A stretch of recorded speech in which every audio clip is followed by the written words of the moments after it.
कंगना रनौत दिल्ली पहुंचती हैं और बीजेपी अध्यक्ष जेपी नड्डा से उनकी ओर से मुलाकात की गई है। उसकी तस्वीरें भी हम आपको दिखाएंगे। आपने देखा कि किस तरीके से टिप्पणी की गई सुप्रिया श्रीनेत की तरफ से, उसके बाद आपत्तिजनक पोस्ट किया गया। हालांकि पोस्ट को लेकर वो सफाई देती नजर आई, लेकिन चंडीगढ़ से जब दिल्ली पहुंची कंगना रनौत, माना गया कि आज देर शाम वो मुलाकात करेंगी बीजेपी के राष्ट्रीय अध्यक्ष से। और ये तस्वीरें यहां पर सामने आ रही हैं। आप देख सकते हैं कि टिकट मिलने के बाद में बीजेपी अध्यक्ष जेपी नड्डा से मुलाकात की है कंगना रनौत ने। तस्वीरें आपको हम दिखा रहे हैं। कल आपत्तिजनक पोस्ट यहां सुप्रिया श्रीनेत की तरफ से किया गया, वो भी आपने देखा, जिसे लेकर सफाई पेश की गई। लेकिन सवाल लगातार कांग्रेस पार्टी पर उठ रहे हैं।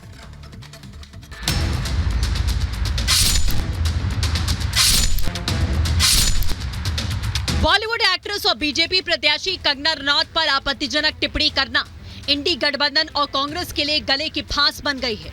हालत यह है कि जब से कांग्रेस प्रवक्ता सुप्रिया श्रीनेत ने सोशल मीडिया पर कंगना के खिलाफ अपमानजनक टिप्पणी की, तब से वो बीजेपी नेताओं के निशाने पर हैं और बैकफुट पर आने के बाद भी विवाद थमने का नाम नहीं ले रहा है। किसी भी महिला को अपमानित करना, उसके सेक्सुअलाइज करना, और खासकर सबसे ज़्यादा जो मुझे दुख हुआ है वो जो मंडी जिसे छोटा काशी कहा जाता है, उसके बारे में इतनी भद्दी टिप्पणी, तो हम सब मंडी वासी जो हैं वो बहुत ही कष्ट हमें हुआ है इस चीज़ को लेकर। ये जो इतनी अभद्र टिप्पणी करी गई है इस देश की एक बेटी पर, एक महिला पे, इसके लिए कांग्रेस पार्टी को माफी मांगनी चाहिए। कांग्रेस पार्टी के शीर्ष नेतृत्व को माफी मांगनी चाहिए। ये दिखाता है कि कांग्रेस पार्टी की असल मानसिकता क्या है।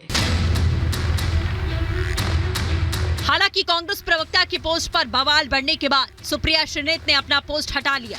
अपने बचाव में उन्होंने दावा किया कि उनका अकाउंट हैक हो गया था और किसी ने उनके अकाउंट का इस्तेमाल कर ये विवादित पोस्ट किया। लेकिन बैकफुट पर आ चुकी सुप्रिया को कहीं से राहत नहीं मिली। बीजेपी नेताओं ने सुप्रिया श्रीनेत को चारों तरफ से घेर लिया है। मेरे फेसबुक और इंस्टाग्राम अकाउंट का एक्सेस कई लोगों के पास है। उसमें से किसी एक व्यक्ति ने एक बेहद घृणित और आपत्तिजनक पोस्ट की। मुझे जैसे ही पता चला, मैंने सर्वप्रथम उस पोस्ट को डिलीट किया कि मैं कभी भी किसी भी महिला के खिलाफ व्यक्तिगत भद्दी और भोंदी टिप्पणी कर ही नहीं सकती हूँ। वो भाजपा की कैंडिडेट है और इस तरीके से कोई भी व्यक्तिगत तौर पे उनके ऊपर छीटाकशी करे तो वो दुर्भाग्यपूर्ण है। एक्ट्रेस कंगना रनौत देश में हिंदुत्व का युवा चेहरा मानी जाती हैं। बीजेपी ने कंगना को हिमाचल प्रदेश की मंडी लोकसभा सीट से अपना उम्मीदवार बनाया, लेकिन ये बात इंडी गठबंधन को हजम नहीं हो रही। कांग्रेस ने जब कंगना को घेरने के लिए गाली गलौज का सहारा लिया, तो पलटवार करते हुए बीजेपी ने गांधी परिवार पर करारा प्रहार किया। ये इन लोगों का दोहरा चरित्र वो सामने आ रहा है। विचारधारा भारत के अभी तक इनमें प्रवेश नहीं की है और उसी के जीते जागते प्रमाण है कि इस प्रकार की टीका टिप्पणियां करके और ये लोग अपना चरित्र दिखा रहे हैं। जो सोशल मीडिया अकाउंट से पोस्ट आई है वह देश की नारी शक्ति को आहत करने वाली है और घोषित प्रत्याशी के प्रति इस प्रकार के शब्दों को प्रयोग में लाना ही क्षमा योग्य नहीं है। तो वहीं दूसरी ओर महिला आयोग की अध्यक्ष रेखा शर्मा ने इलेक्शन कमीशन को चिट्ठी लिखकर कांग्रेस नेता सुप्रिया श्रीनेत की शिकायत की और इस मामले में सख्त कार्रवाई की मांग की।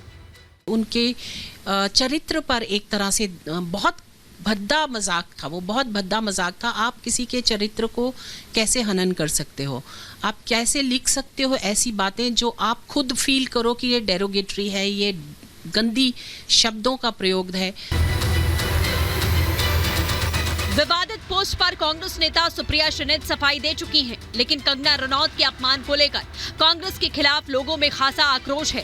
कांग्रेस की महिला विरोधी टिप्पणी पर देवभूमि की जनता नाराजगी जाहिर कर रही है। ये बहुत निंदनीय है और हम इसका विरोध करते हैं। ऐसी किसी भी महिला के बारे में ऐसी बात करना बहुत अपमानजनक बात है। कंगना जी के ऊपर जो टिप्पणी की गई उससे कांग्रेस की मानसिकता जगजाहिर होती है। कंगना रावत जी के बारे में नहीं, ये कांग्रेस अपनी मानसिकता बता रही है। ये सरासर निंदनीय है और हम सभी मंडीवासी इसका कड़ा विरोध करते हैं। हिमाचल प्रदेश के साथ साथ मध्य प्रदेश, यूपी और राजस्थान में भी लोग कंगना के समर्थन में आ गए हैं। सुनिए देवभूमि की बेटी के अपमान पर भोपाल और कानपुर की जनता क्या कह रही है। यह बहुत ही गलत तरीके की टिप्पणी सोशल मीडिया पर डाली गई है। ये बहुत गलत शब्द का यूज किया गया है।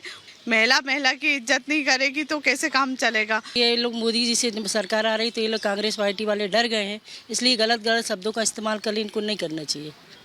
एक नारी होके एक नारी के विषय में इस तरह की टिप्पणी करना, पहली बात तो ये गलत है। हिमाचल की बेटी के अपमान पर देश भर में गुस्सा और आक्रोश का माहौल है, तो वहीं हिमाचल प्रदेश के मुख्यमंत्री कंगना के खिलाफ आपत्तिजनक टिप्पणी पर कुछ भी बोलने से बचते नजर आए। तो हमने कहा मना किया, हिमाचल की बेटी है, हिमाचल में उनके माता पिता रहते, उनके पिताजी जिला मंडी में उन्हें हमने कांग्रेस कमेटी का जनरल सेक्रेटरी बनाया था, तो हिमाचल की बेटी है। वो हिमाचल की बेटी है, ये भाजपा का आंतरिक मामला है, उन्होंने उनको टिकट दिया है, उसका हम स्वागत करते हैं, वो उनका अपना निर्णय है। इंडी गठबंधन की मोहब्बत की दुकान में नारी शक्ति का अपमान कोई नई बात नहीं है। कुछ दिन पहले ही कांग्रेस के युवराज शक्ति का अपमान करके बुरे फंस चुके हैं। सवाल है कि जिस पार्टी की सर्वे सर्वा एक महिला है, जो पार्टी लड़की हूँ लड़ सकती हूँ का नारा देती है, लड़कियों के सम्मान के लिए सबसे बड़े झंडा बरदार बनते हैं, आज एक महिला के अपमान पर उस पूरी की पूरी पार्टी को साफ सूंघ चुका है। Bureau report, Republic Bharat.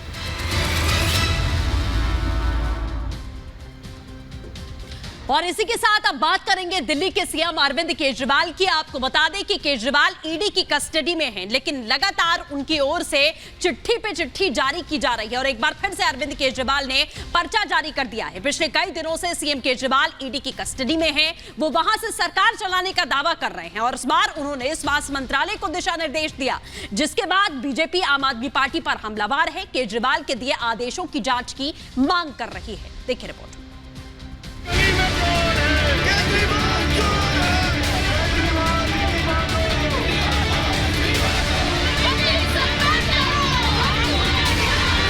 हमारे अरविंद केजरीवाल जी हिरासत में हैं, तो भी दिल्ली के लोगों के स्वास्थ्य की चिंता है। जेल से सरकार नहीं चल सकती है।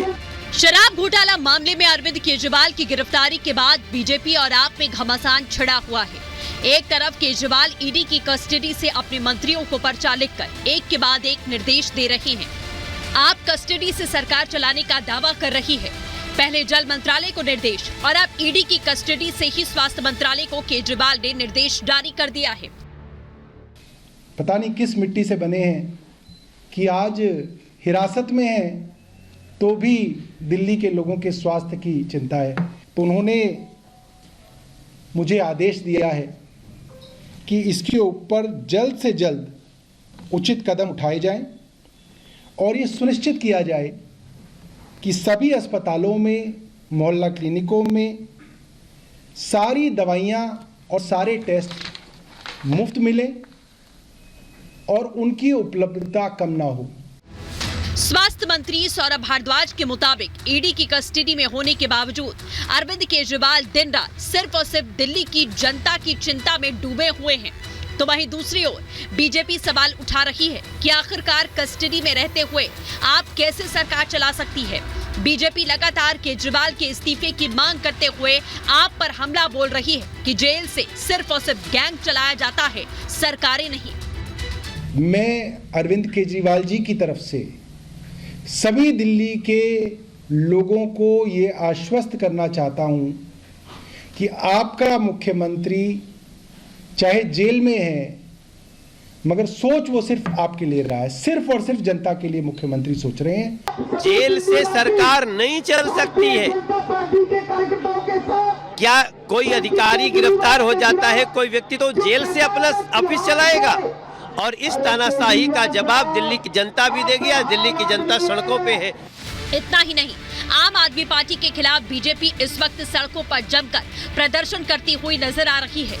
बीजेपी के कार्यकर्ताओं ने आज दिल्ली गेट से सचिवालय तक आपके खिलाफ प्रदर्शन किया। बीजेपी दिल्ली में संवैधानिक संकट का दावा कर रही है।